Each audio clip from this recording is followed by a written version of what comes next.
اخطر واغلى عسل في العالم. خدت شويه من العسل مش قادر اتحرك. بقالي شهرين عايز اصور الفيديو ده. احنا في موسم حصاد عسل الهلوسه. انا صورت قبل كده فيديو عمال مناجم الكبريت على جزيره جاوا في اندونيسيا، وكانت من اخطر المهن دي، ما تجيش حاجه جنبها، اخطر واصعب بمراحل. هننطلق في رحله من 7 ل 10 ايام، ومنهم يومين بس كاملين عشان نوصل للمنطقه اللي فيها صيادين العسل. رحله من اصعب الرحلات اللي هتشوفوها. بسم الله توكلنا على الله، يلا بينا. في قبيلة لمدة 250 سنة كانت بتغامر بحياتها، متسلقين مرتفعات على مئات الأمتار على سلم من البامبو عشان تصطاد عسل بيسبب هلوسة للناس. بيستخدم محليا كنوع من الأدوية. الطلب عليه انتشر جدا في كوريا والصين واليابان، لكن استهلاكه بكمية أكتر من المطلوب خطر. بيسبب ترجيع ليوم كامل، فقدان وعي، وأحيانا الموت.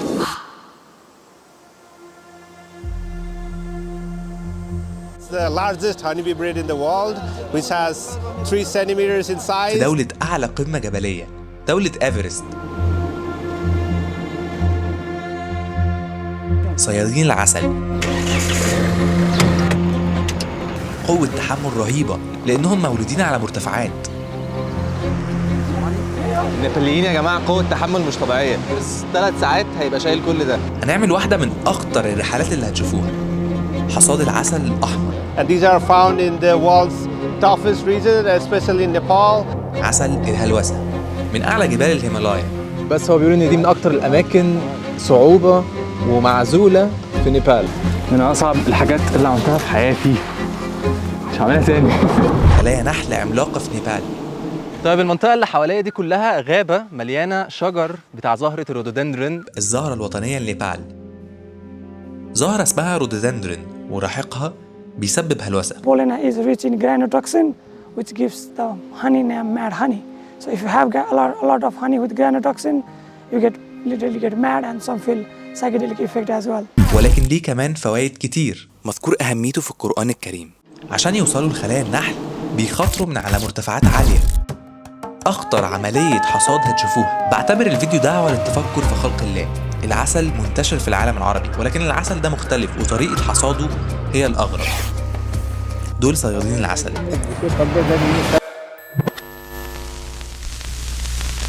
أنا أحمد ضياء، وعندي مهمة أسافر العالم وأنقل لكم أحلى وأغرب التجارب، وأعرف هل أقدر أتقبل كل حاجة. أهلا بيكم في ضياء فيلمز.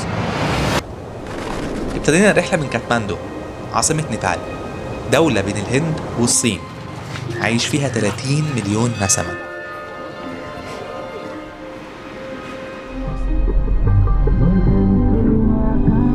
متخيلين؟ الباص اللي ورايا ده هنركبه 15 ساعه كبدايه عشان نوصل.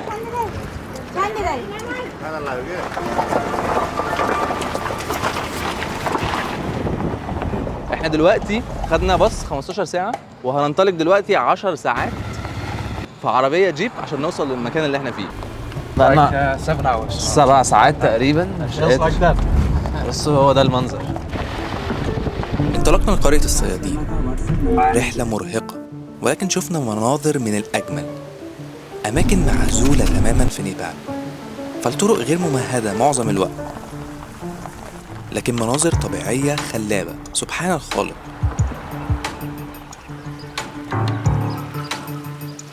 مجرد بنقرب للقرية اللي عايش فيها الصيادين عشان نبدأ الرحلة.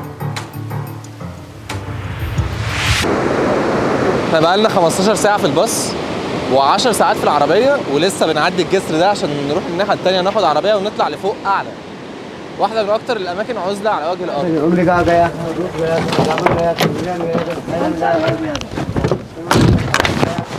Let's go!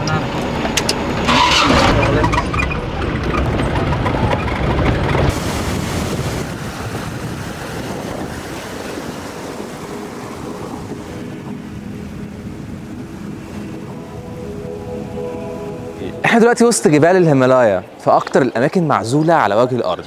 هننطلق دلوقتي لقريه صيادين العسل عشان نشوف اخطر واغلى عسل في العالم. بصوا المنظر ده عامل ازاي.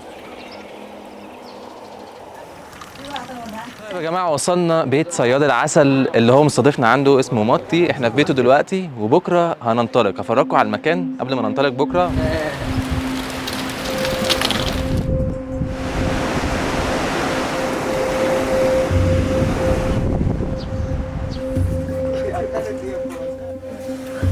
الزهرة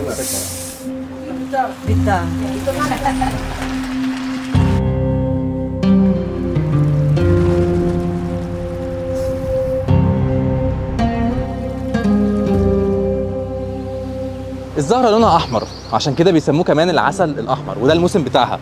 عسل مختلف عن أي عسل هتشوفوه في العالم. هنبدأ دلوقتي هايك 3 ساعات 3 hours 3 ساعات هيبقى شايل كل ده. قوة تحمل، هم عايشين في الجبال أصلا فعندهم قوة تحمل جامدة. ليتس جو. المناظر مش طبيعية، خيالي المنظر.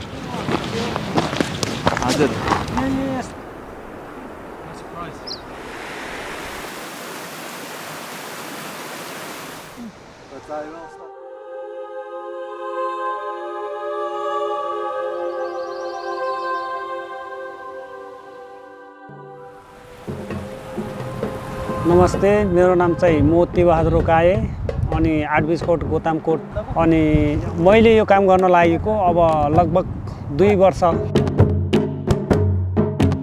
खस्ने त अब धेरै ठाउँ अब 3-4 जना मरिसकेको छ, अलि बाहिर हो पूर्वी रुकुमतिर।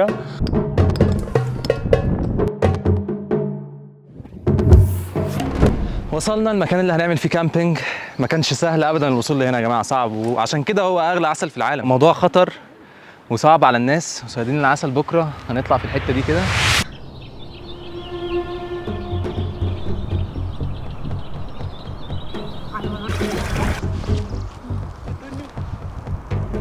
بدأنا عملية الهايك مع صيادين العسل. طالعين دلوقتي على واحد من أصعب الأماكن الموجودة يا جماعة، مهنة من أصعب وأخطر المهن اللي هتشوفوها في حياتكم.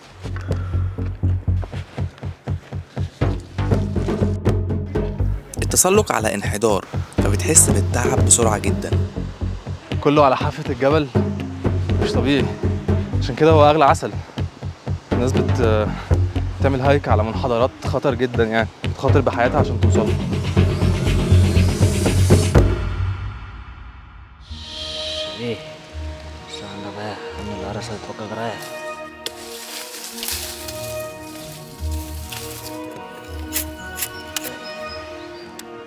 وصلنا للحافة اللي هينزلوا منها الحبال ويتعلقوا علشان خلايا النحل موجودة على الحافة من جوه.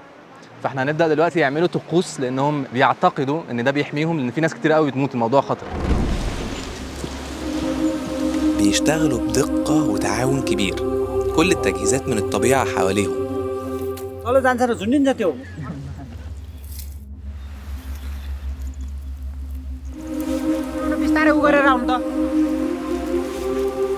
بيجهزوا الحبل، بيجهزوا الحاجة اللي هيشيلوا فيها العسل.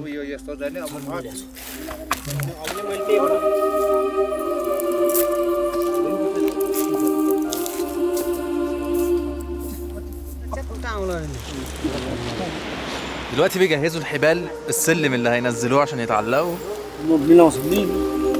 السلم بالكامل قطعوه في ساعتها من الشجر.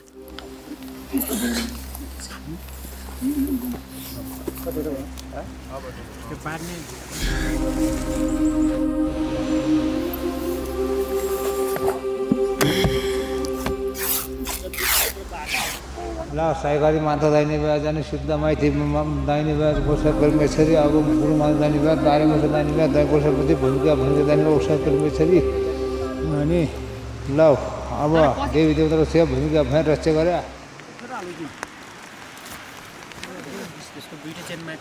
لبسنا شبكة للراس عشان تحمينا من النحل لما يجي، عشان أول ما ينزل عند النحل بيهجم على أي حد موجود في المنطقة. الأخطر، النحل هو الأكبر والأخطر، طوله 3 سنتي.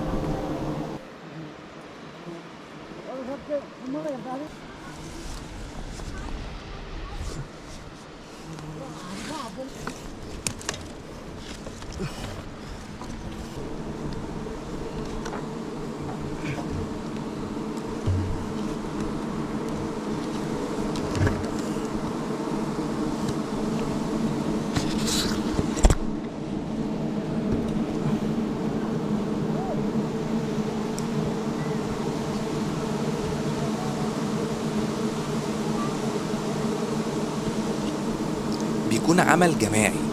الصياد بيكون مربوط وشخص ماسك الحبل من فوق، وواحد تاني بيولع الدخان عشان يهيج النحل.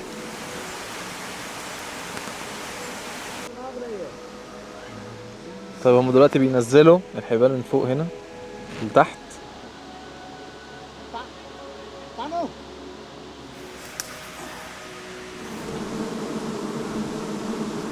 واو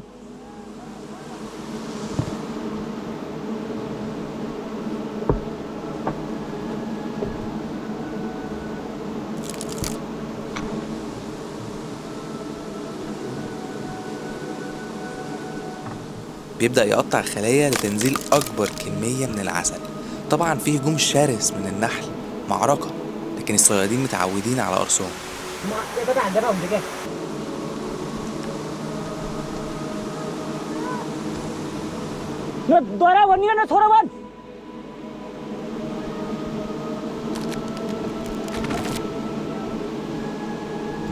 واو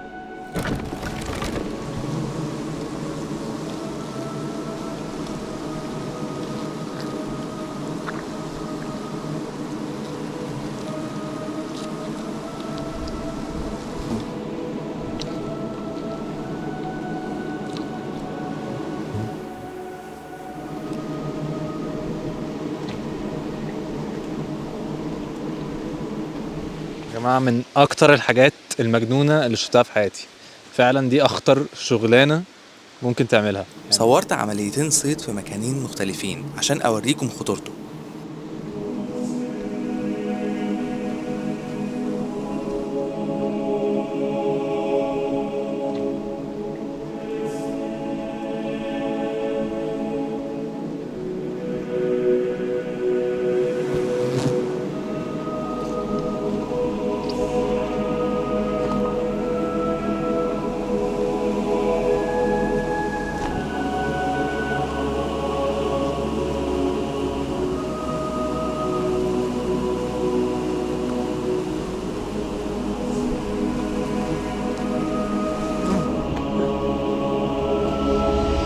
من أصعب وأجمل الرحلات. النوع ده من الرحلات بيخليك تتأمل في خلق الله وتعرف إن تأقلم البشر مع الطبيعة نعمة من نعم الله. كل شيء في تناغم.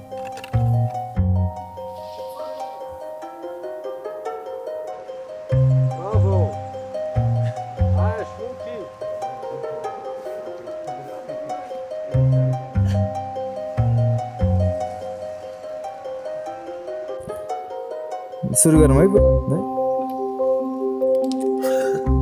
يا جماعة، هم خلصوا بيورونا دلوقتي العسل. Good. Let's go. حلو يا جماعة. ठीक है